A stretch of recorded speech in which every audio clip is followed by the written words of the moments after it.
बिल्कुल नाज़रीन आंद मौजूद आहियां लारकाणे जनाबाग जी गेल ते जाते स्कूल जे ॿारनि हेड मास्टर टीचर आहिनि गुलाम भुट्टे जे स्कूल जा जेके पढ़ाईंदड़ आहिनि ॿार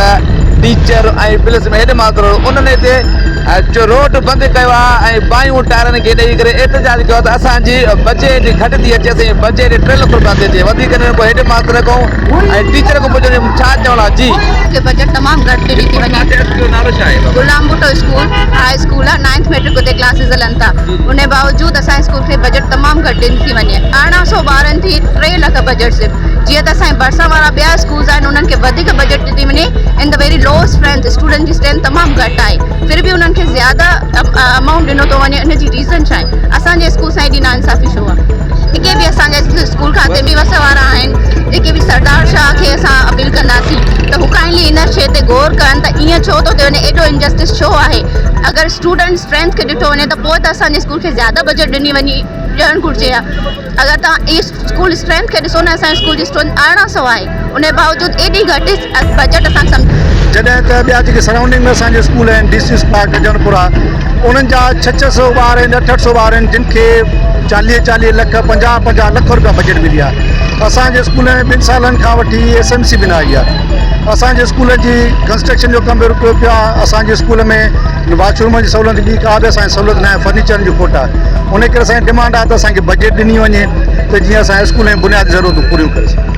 सर जी त जीअं त असां गुलाम भुट्टो स्कूल खां आहियूं असांजे स्कूल जी जेका बजट आई आहे उहा सिर्फ़ु 3 लख आई आहे जॾहिं उनजे बावजूद जेके ॿिया स्कूल आहिनि लाड़काना जा उन्हनि जी बजट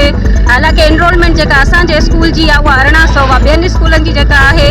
त उन्हनि जा स्टूडेंट्स कंहिंजा 900 आहिनि कंहिंजा 800 पर उन्हनि जी 30 लख खां अबव आहे त उन जे लाइ असां चऊं था त असांजे स्कूल खे इंसाफ़ खपे त असां पंहिंजे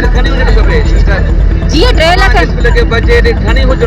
जीअं उहो हाणे ॾिसो तव्हां ॿियनि स्कूलनि जा जीअं 800 ॿार आहिनि त उन्हनि जी बजट 30 लखनि खां मथे आई आहे असांजे स्कूल जा ॿार आहिनि 1800 त उनजे माना ॾिसंदो त उनजे लिहाज़ खां असांजी बजट सफ़ा घटि आहे त कुझु जेकॾहिं इंक्रीज़ थी त असां पंहिंजे स्कूल लाइ कुझु करे था सघूं